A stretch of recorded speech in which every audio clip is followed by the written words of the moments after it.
Jack, on the cusp of a first title shot in the UFC against a dominant champion, dominant performances by Belal. How are you feeling ahead of your chance at gold?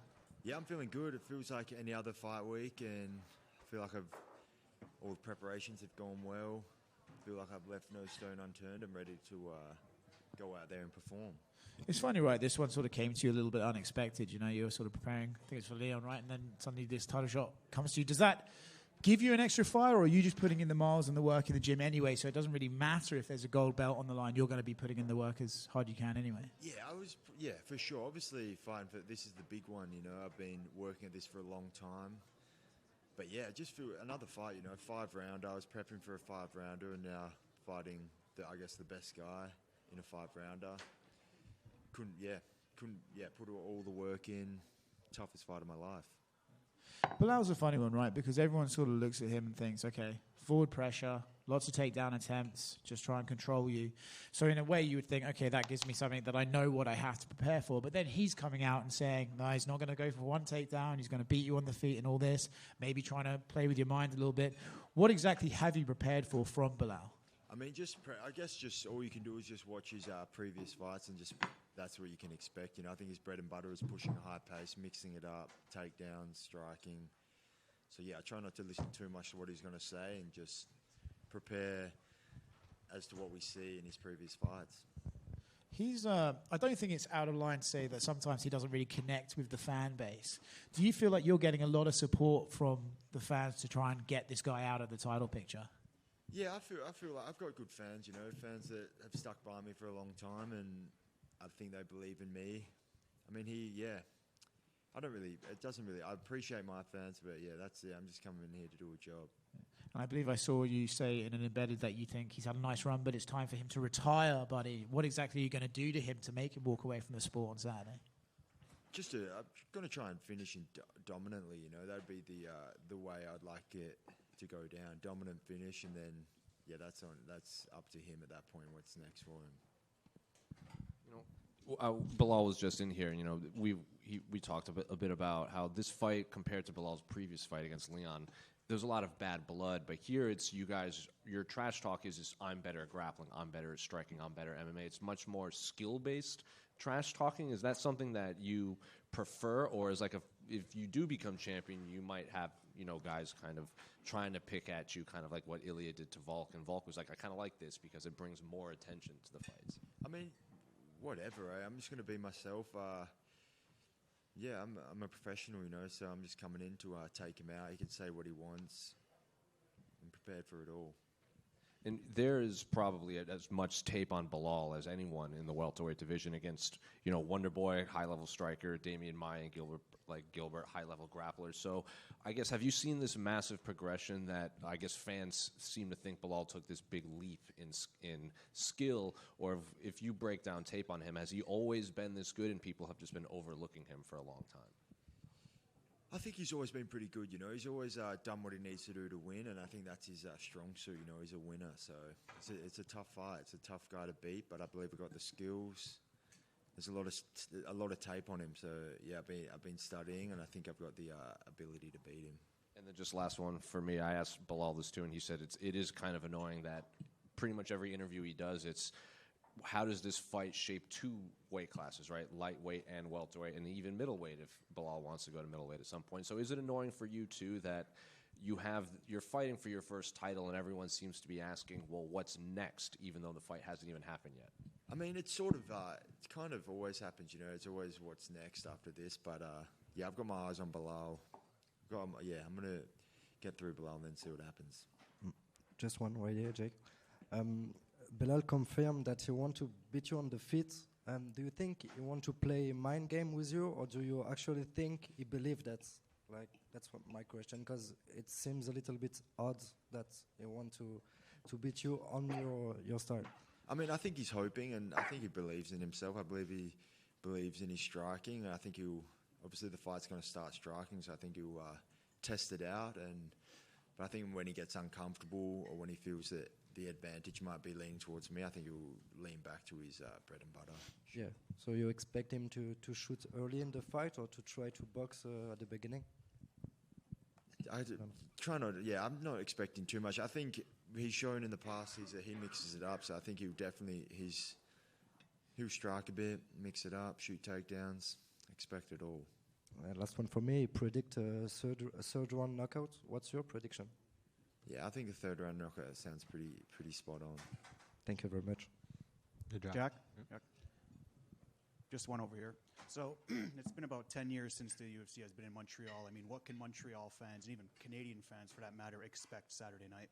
Yeah, I think this is the high-level match, you know, especially my match. It's the champion versus a solid contender, and I expect a tough fight, you know, tough 5-rounder. Thanks. Jack right here. You win this fight, you know, you'll get the big paycheck, have lots of opportunities coming your way. Do you use that money to get the nose surgery, or does that wait till the end of the career? Yeah, maybe we'll see. Jack, good one. I just kind of want to go off one of Jose's questions earlier. What specifically about Belal do you think it is that some of these guys don't take serious about him, and then they go into the fight and they think, man, maybe I should have taken him a little bit more serious, you know what I mean? Just like we saw it with Leon when he was at the media day. He said, oh, it's just Belal, isn't it? You know, so is there anything specific about Belal? Like, is it his character? Is it the way he acts? Or is it... I don't know. I don't necessarily think people underestimate it. I think it would be silly for anyone to underestimate anyone in this sport, but I think he's just proven that he's better than these guys, you know? I think that's the bottom line. That's what I believe. I believe he's better than everyone he's fought, and that's why he's got the victory. And then what's the interactions been with Ian Gary this week? Because we see him running around. He's trying to play jokes and do banter. Like, he's handed me a bag of M&Ms with an autograph on it. We saw him use his kid to hand you a bag of M&Ms, talk about the weight thing. Like, does it bother you? Does it feel like, you know, the brother that's tagging along, you know, what you know, that gets asked to come out with you guys, or do you not even worry about it? Yeah, I try not to worry about it. You know, he's doing his thing. He's staying, trying to just stay relevant, you know, I guess he's just hoping that someone falls through so he can get his spot, which is fair enough. But, yeah, no, I try to avoid him. Except if it's fight time, then yeah, I won't avoid him. I will right in his face. Jack over here. How's it going, mate? There's a rumour going around that if you win on Saturday, Perth will land the pay-per-view, and that if you lose, we'll get a fight night. Does this add to the stakes for you heading into this one? I think it makes sense. You know, if Perth have a homegrown champion, why not? It'd be obviously a dream come true for me to defend the belt in Perth. I think it makes sense across the board. So whether that's something they do, I don't know. But that would obviously be a dream for me to defend a title in my backyard. Of course. There's been a bit of noise leading into this about the Rivo Bar and Grill situation. Can you provide any clarity around that, your side of the story?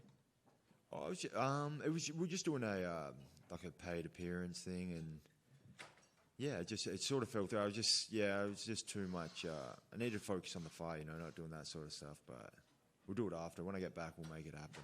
I've got a lot of fans. I've got a respect for the people that are there. So yeah, I'm excited to do that when we get back. Yeah, well, I guess that leads into one. With the belt, it'll be even better, you know. Of course, that leads into one of my other questions. What is the celebration plan if the city of Perth offered you a ceremony maybe in Forest Square? Is that something that you'd be open to? Yeah, yeah. It's a bit high key for, you know, you'd probably like to keep it a bit more low key, but you know, we see the Wildcats there when they win a championship, that kind of thing. I think that would be a suitable environment. Yeah, I think it'll be a good moment for Perth, you know, bring the belt back to our small city. Of course, you've repped Perth since day one, and you know Steve came razor close to bringing that belt back to WA. Is that something you guys have spoken about, bringing the belt back to Perth? I haven't spoken. Yeah, it's obviously a dream of mine. Steve was he's very close, you know, making it happen. I believed he was going to do it, but it's a tough one, you know, tough fights at the top. Anyone can win, so wasn't his day. I'm sure he'll be back, but I'm looking forward to bring the belt back. Of course, and last one from me. After seeing how Edwards and Brady played out, is there a part of you that's disappointed you didn't get a shot at Leon? I mean, it would have been I was excited for the match, but obviously this is a big opportunity, so I was happy to bypass that and take this. Of course. Jack right here.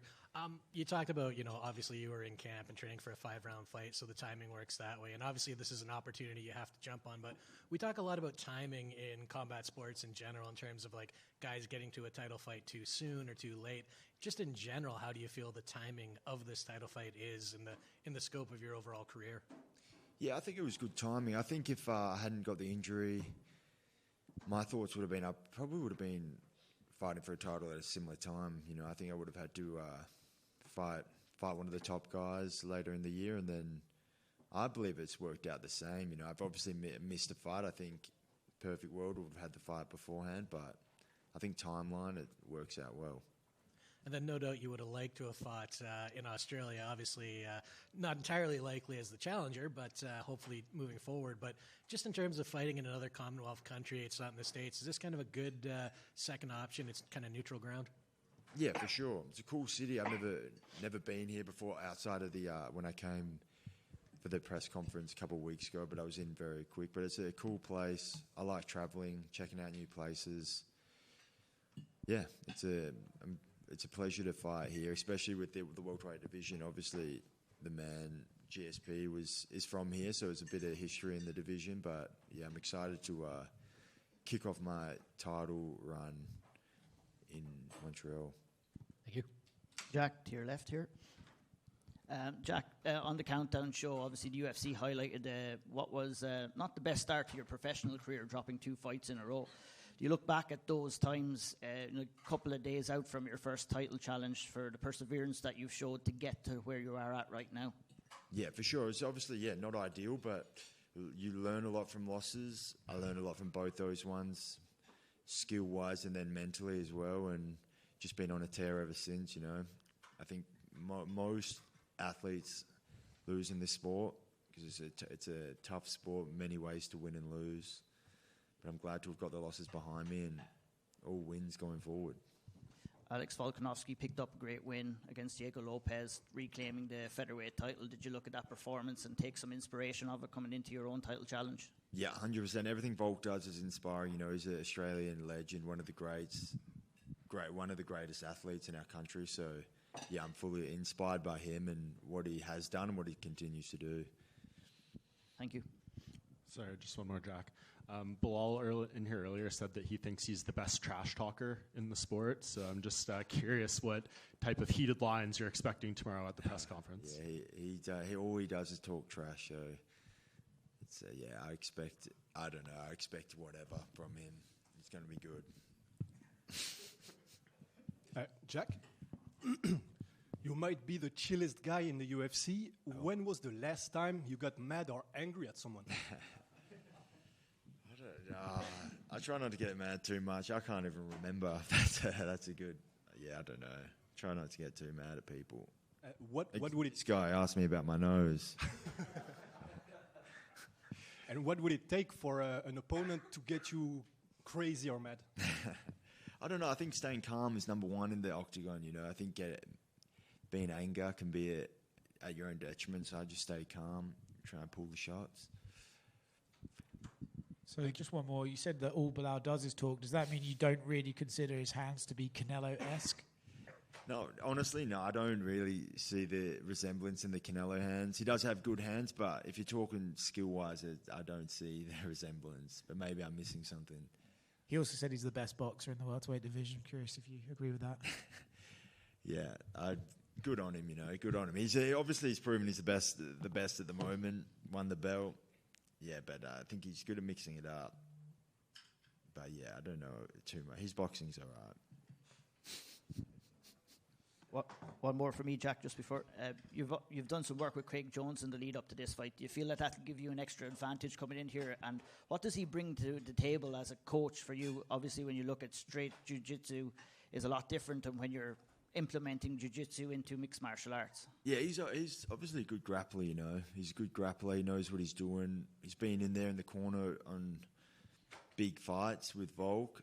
And, yeah, he's just been helping us out, small details. But, yeah, he's sharpened the tools for us. I believe he's going to, he's given me some different stuff to work so I can get back to my feet. He's definitely helping you out with the trash talking as well. Yeah, that's it. And the after party's going to help us out there. Big time. Thank you. Sick. Thank you. Just one more in the back. Sorry. Hey, Jack. Hey. So a few weeks back, you were training with Volk, Brad Riddell, and the Bang Tao boys. How was it training with that crew? Yeah, it's awesome watching Volk prepare for the big fights. He's obviously been in the big fights, multiple world title fights, just to be able to be in the room with him, see how he handles himself, see how he works, and then just, learning from him. Very experienced champion. It was a beneficial trip for me for sure.